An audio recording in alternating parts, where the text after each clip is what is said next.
Էկոնոմիկայի նախարարության շենքի առջև գունավոր փեթակներ են։ Մեղվաբուծության դարբնոց գիտակրթական կենտրոնի նախաձեռնությամբ անցկացվում է մեղվաբուծության 4-րդ համահայկական ֆորումը, որը մեկ հարթակում համախմբել է մեղվաբույծներին, մասնագետներին և ոլորտով հետաքրքրվածներին, քննարկելու հայկական մեղվաբուծության զարգացման հեռանկարներն ու առկա մարտահրավերները։ Մեր կենտրոնը ըստ էության բավական լուրջ զբաղվում է տարբեր նախագծերով և հիմնականում առկա խնդիրները ուսումնասիրելով մենք առաջերտին կրթական համակարգ ստեղծեցինք, որի շնորհիվ կարողանում ենք այսօր աշխատաշուկա ձևավորել որոշակի։ Միևնույն ժամանակ անասնաբուժական ինսպեկցիոն համակարգ ենք ստեղծել, որի շնորհիվ նաև հիվանդությունների դեմ կարողանում ենք համակարգային պայքարի մեխանիզմներ ներդնել։ Նաև մեղրատոնը, որը վաճառքի հնարավորություն է ստեղծում։ Այսինքն ոլորտային առկա խնդիրները խորքային վերլուծությունից հետո մենք կարողանում ենք լուծումներ առաջարկել մեր մեղվաբույծներին։ Միջոցառմանը մասնակցում էին նաև գիտակրթական կառույցների ներկայացուցիչներ, ներմուծողներ ու արտահանողներ, ձևավորելով մասնագիտական համագործակցության ու փորձի փոխանակման հարթակ։ Ներկայումս 73 մեղվափեթակ ունեմ,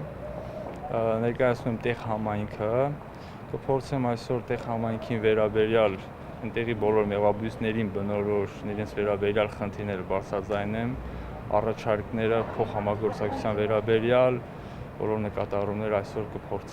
այսօր եւ վաղը կփորձենք քննարկել։ Ունեմ արդեն 40 մեղվանտանիք, անցած տարի ունեի 70 մեղվանտանիք, բնականաբար 30 մեղվանտանիք վաճառեցի,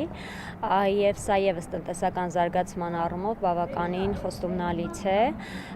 Խորհուրդս է մեղվաբուծությունը դիտարկել ոչ միայն սիրողական, այլ նաեւ բիզնես առումով,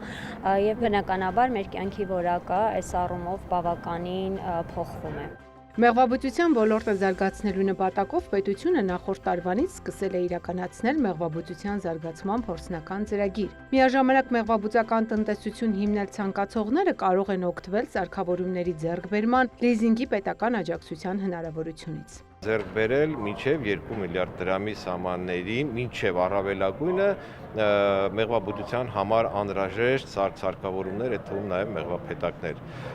Կուզենամ նշեմ, որ ոլորտի աջակցման այլ նաև ծրագրեր կան, օրինակ մեղուների տեղափոխման, տեխնիկայի ձեռքբերման, որի շրջանակներում նաև մեր մեղվաբույծները կարող են իրենց տնտեսությունները արդիականացնել եւ զարգացնել։ Բացի դրանից ներկայումս գործում է 0% սուբսիդավորող վարկային ծրագիրը եւ նշված ոլորտի մեջ ներառված է նաեւ մեղվաբուծության ոլորտը։ Գյուղերում ապրող տարբեր մասնագիտություն ու զբաղմունք ունեցողները վերջին տարիներին սկսել են գիտակցել մեղվաբուծության արդյունավետությունը եւ այն համատեղում են իրենց հիմնական աշխատանքի հետ։ Ստանալով կրթություն,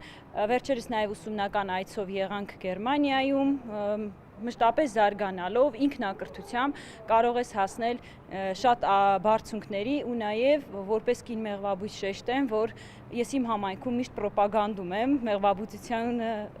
զարգ տալով, ասելով, որ դա շատ զարգացող ոլորտ է ու բավականին եկամտաբեր է։ Երկօրյա միջոցառման ընթացքում ելույթ կունենա 30 բանախոս հետաքրքիր ու կիրառական թեմաներով, ներկայացնելով գիտական աշխատանքներ։